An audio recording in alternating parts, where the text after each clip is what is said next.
जय श्री कृष्णा। खाना लाजवाब में आपका स्वागत है।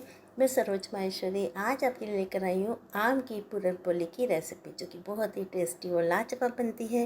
पर ये आपको टेस्टी और लाजवाब तब लगेगी जब आप इसे बनाएंगे और खाएंगे। तो देर किस बात की, आइए बनाना शुरू करते। बहुत ही टेस्टी और लाजवाब आम की पूरन पोली। तो देखिए बनकर तैयार है आम की पूरन पोली। लग रही ना देखने में ही बहुत टेस्टी और लाजवाब, ये सच में बहुत टेस्टी लाजवाब है। तो आम की पूरन पोली बनाने के लिए मैंने लिए हैं 2 मीडियम साइज़ के आम, जिन्हें हमने धोकर छील करके और कट कर लिया है। और हमने इन्हें रफली कट किया है और इन्हें हमें अब करना है ब्लेंड। तो हमें बनानी है इसकी एक प्यूरी। तो हम ले लेंगे एक मिक्सर जार और मिक्सर जार में हम ऐड करेंगे हमने जो आम के पीसेस को कट किया है ना, तो इन्हें हम डाल देंगे मिक्सर जार में। और उसके बाद मिक्सर जार का कैप बंद करके और हम इन्हें ब्लेंड कर लेंगे और बना लेंगे एक स्मूथ प्यूरी। आप इस प्यूरी बनाते वक्त ध्यान रखिए इसमें कोई लम्स वगैरह ना रहे, मतलब जैसे कि जो आम के पीस है ना वो ना रहे। तो अब मैंने ली है एक कढ़ाई और कढ़ाई में हमने ले लिया है 3 टेबल स्पून घी। और साथ में मैं ले रही हूँ आधा कप के लगभग बारीक सूजी। सूजी यहाँ पर आप बारीक वाली इस्तेमाल कीजिएगा। तो मैंने बारीक सूजी ली है आधा कप। तो अब सूजी को हम घी में ऐड करके और लो फ्लेम पर हल्का कलर चेंज होने तक भुनेंगे। हमें बहुत ज़्यादा कलर चेंज नहीं करना, बस सूजी का कच्चापन निकल जाए, हमें इसे इतना ही भुनना है। तो देख सकते हैं सूजी का कलर चेंज हो गया, इसका कच्चापन निकल गया है, बस इससे ज़्यादा हमें इसे नहीं भुनना है। और अब हम इसमें ऐड करेंगे जो हमने मैंगो की प्यूरी बनाई ना, तो मैंने यहाँ पर मेज़र करके ले रही हूँ, मैं 1.5 कप के लगभग ले रही हूँ प्यूरी।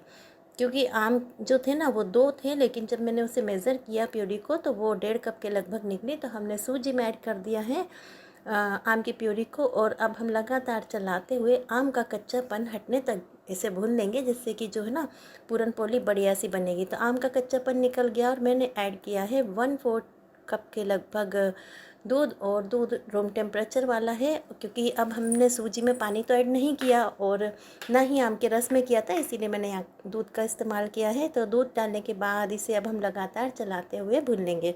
बीच में मैंने इसमें 1 टेबल स्पून घी ऐड किया है। इससे जो अब मैं ऐड करूँगी इसमें शुगर। और शुगर ऐड करेंगे ना तो पहले आप आम को टेस्ट करके देख लीजिएगा कि आम खट्टा है या मीठा, उसके अकॉर्डिंग आप शुगर ऐड कीजिएगा। मैंने यहाँ पर आधा कप शुगर ऐड की है।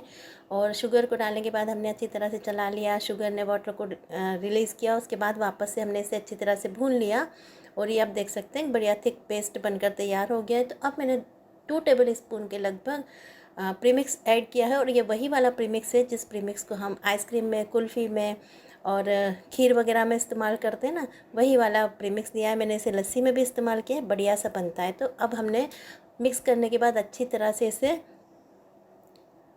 भून लिया और गैस का फ्लेम ऑफ कर दिया। और अब हमने थाली में ले लिया है 2 कटोरी गेहूं का आटा। और आटे में हम स्वाद अनुसार नमक ऐड करेंगे और साथ में ऐड करेंगे हम फूड कलर। तो आप चाहे तो इसकी जगह हल्दी भी ले सकते हैं। तो मैंने यहाँ पर 1/4 टीस्पून के लगभग फूड कलर ऐड किया है और ये ड्राई कलर है। तो सभी को हम मिक्स कर लेंगे। और अब इसमें ऐड करेंगे हम 2 टेबल स्पून घी। घी से जो हम आटा या डो तैयार करेंगे ना, बढ़िया सा तैयार होगा। आटा तो ये है ही नहीं, हम डो तैयार करेंगे। तो देखिए अब घी को ऐड करने के बाद हम अच्छी तरह से मिक्स कर लेंगे। और उसके बाद ना हम थोड़ा थोड़ा पानी ऐड करते जाएंगे और एक सॉफ्ट डो बनाकर तैयार करेंगे। क्योंकि जब हम कोई भी स्टफिंग वाली चीज़ें बनाते हैं ना, पराठे वगैरह या पूड़ी, तो हमें जो डो है ना वो सॉफ्ट रखना होता है। तो मैं थोड़ा थोड़ा पानी, एक साथ बहुत सारा नहीं डालना, थोड़ा थोड़ा पानी ऐड करते जाएंगे। और देखिए मैं किस तरह से गूंद रही हूँ आटे को, बस इसी तरह से इसे गूंदते जाना और एकदम स्मूथ बनाकर रखना है हमें डो को। तो देखिए मैं दोनों हाथों का इस्तेमाल कर रही हूँ। मेरे एक हाथ का ऑपरेशन 2 बार हो चुका है, तो और मैं लेफ्टी हूँ, लेफ्ट हैंड का ही मेरा ऑपरेशन हुआ था, तो मुझे गूंदने में दिक्कत हो रही, तो मैं राइट हैंड का भी इस्तेमाल कर रही हूँ। और आप देख सकते हैं कितना बढ़िया डो बनकर तैयार हुआ, एकदम सॉफ्ट डो और स्मूथ भी। देखिए मैं आटे को, मतलब जो डो है ना उसमें फिंगर को टच कर रही, तो वो वापस से उठकर ऊपर आ रहा है आटा। और हमने इसे ढक कर रख दिया था 10-15 मिनट के लिए।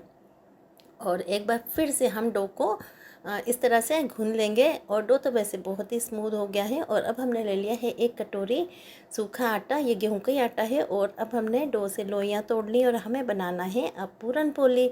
तो पूरन पोली बनाने के लिए पहले तो हमें डो से लोई तोड़नी होगी और फिर जो हमने स्टफिंग तैयार कर रही है ना उससे भी हम गोलियां तैयार कर लेंगे। तो देखिए अब स्टफिंग को भी हमने ढक कर रख दिया था और ये अच्छे से ठंडा हो गया है। तो अब इसमें हमें कुछ और ऐड भी नहीं करना, बस हमें फटाफट से इसकी लोइयाँ बनानी है। अच्छा, हमने जो प्रीमिक्स तैयार किया था ना, उसमें केसर भी था, इलायची भी थी और काफ़ी सारे ड्राई फ्रूट थे ना, तो मैंने कुछ भी एक्स्ट्रा ऐड नहीं किया है। और अगर आप प्रीमिक्स इस्तेमाल नहीं करें तो आप इलायची पाउडर है, नटमेग पाउडर है या फिर ड्राई फ्रूट्स जो भी आपको पसंद हो वो ले सकते हैं। तो हमने गोलियाँ भी बना ली हैं स्टफिंग के लिए, और अब हम लोई में आटा लगाएंगे। और जैसे हम कचौड़ी के लिए बराबर भरने के लिए ये कटोरी टाइप बनाते हैं ना छोटा सा, उसी तरह से हमें इसे भी बना लेना है। तो मैंने जो लोइयाँ थी उसमें आटा लगाया और आप देख रहे हैं मैं किस तरह से बना रही हूँ इसे, क्योंकि हमें इसमें स्टफिंग करनी है। वैसे मैं आपके साथ दाल की पूरन पोली की रेसिपी भी शेयर कर चुकी हूँ, जिसे आपने काफ़ी पसंद किया, और नमकीन पूरन पोली भी आपके साथ शेयर कर चुकी हूँ, मतलब नमकीन पराठा दाल का। तो अब देखिए, हमें ये जो हमने स्टफिंग तैयार की थी ना, उसे हमने आटे के लोई के अंदर इस तरह से भरते जाना है और इसे प्रेस करके और एक तरह से इसे सील पैक कर देना। देखिए हमने इसे सील कर दिया है, और अभी बची हुई लोई को तोड़ के एक बार फिर से हम इसे सील कर देंगे और हल्का सा प्रेस करेंगे और हम लगाएंगे पलेथन। आप इसे क्या कहते हो? हमारे यहाँ तो पलेथन कहते हैं। तो इसे हमने लगा लिया है, मतलब गेहूं के सूखे आटे को, और अब हम फटाफट से बेल लेंगे पराठा या पूरन पोली। पराठा नहीं, हम पूरन पोली ही बना रहे हैं। तो देखिए हमने यहाँ पर एक पूरन पोली बना ली है, और तवा मैंने गैस पे गरम होने रखा था, तो तवा भी गरम हो चुका है। मैं हल्का सा घी लगा रही हूँ, ये घी लगाया, और अब इसे हम टिश्यू पेपर से साफ़ कर देंगे और उसके बाद इस पर हम पराठा डाल देंगे। और इसके बाद हम इसके ऊपर डालेंगे जो हमने पूरन पोली तैयार की ना, वो मेरे मुंह से बार बार पराठा ही निकल रहा है, लेकिन ये पूरन पोली है। तो देखिए अब एक तरफ से सिक गई है, तो इसको हम पलट देंगे, और पलटने के बाद फिर हम इसके ऊपर लगाएंगे घी। और यहाँ पर मैं देसी घी का इस्तेमाल कर रही हूँ, और ये घी घर का बना हुआ है। मैंने जब डो के लिए स्टफिंग तैयार की थी ना, उसमें भी मैंने देसी घी का इस्तेमाल किया था। ये देखिए कितनी बढ़िया तरीके से पूरन पोली फूल जाएगी, और जल्दबाजी में मेरे हाथ से स्पून लग गया है तो वो फट गई है पूरन पोली, लेकिन फिर भी फूल रही है। देखिए पलटा उसको, वैसे ही वो फूल गई। तो मैंने दोबारा से इसमें घी लगा दिया है, चारों तरफ घी लगा के इसे प्रेस करते हुए स्पून से और चारों तरफ से अच्छी तरह से सेक लेना है।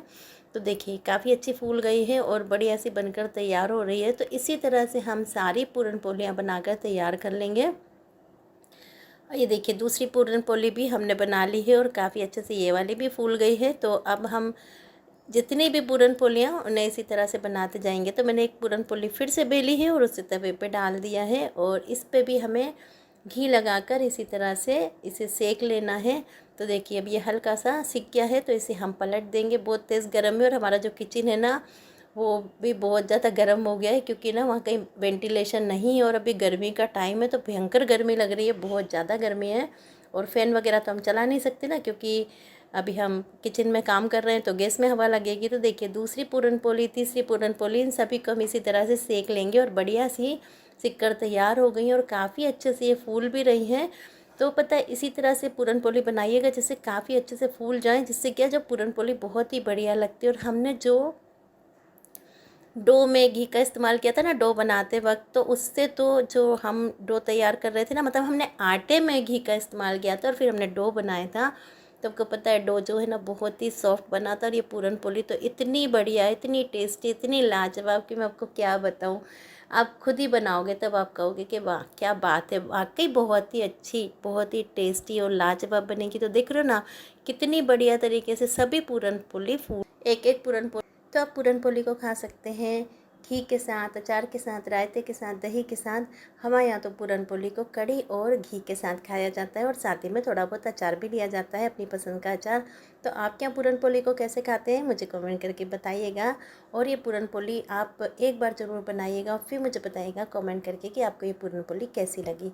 डेफिनेटली आपको ये पसंद आएगी, तो आप लाइक एंड शेयर करना बिल्कुल नहीं भूलेंगे। तो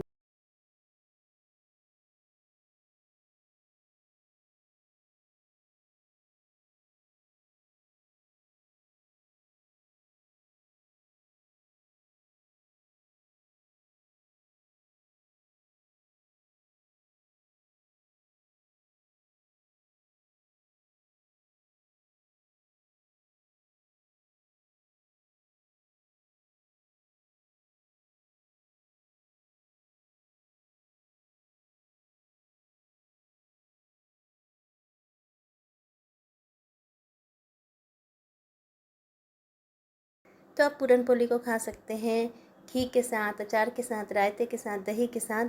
हमारे यहाँ तो पूरन पोली को कड़ी और घी के साथ खाया जाता है और साथ ही में थोड़ा बहुत अचार भी लिया जाता है, अपनी पसंद का अचार। तो आप क्या पूरन पोली को कैसे खाते हैं मुझे कमेंट करके बताइएगा। और ये पूरन पोली आप एक बार ज़रूर बनाइएगा और फिर मुझे बताइएगा कमेंट करके कि आपको ये पूरन पोली कैसी लगी। डेफिनेटली आपको ये पसंद आएगी तो आप लाइक एंड शेयर करना बिल्कुल नहीं भूलेंगे। तो मिलते हैं एक नई रेसिपी में।